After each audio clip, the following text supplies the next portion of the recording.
జర దుప్పటి కప్పవా? సిద్ధు కొన్ని అన్నయ్య ఫోన్ కొంచెం ఛార్జింగ్ పెట్టవా? ఇదేంద్రా బాబు టార్చరు.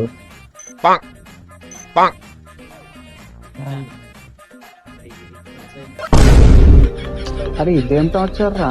అరే ఏం టార్చర్ ఇది? ఇది చేతి తిరగకుండా బాగుండేది, చేతి తిరగక మన చుక్కలు చూపిస్తుంది. ఇది మనం కూడా పక్కకు పడుకున్నాం రా. అవునన్నా దీని టార్చర్ ఎక్కువైందన్నా ఏంది?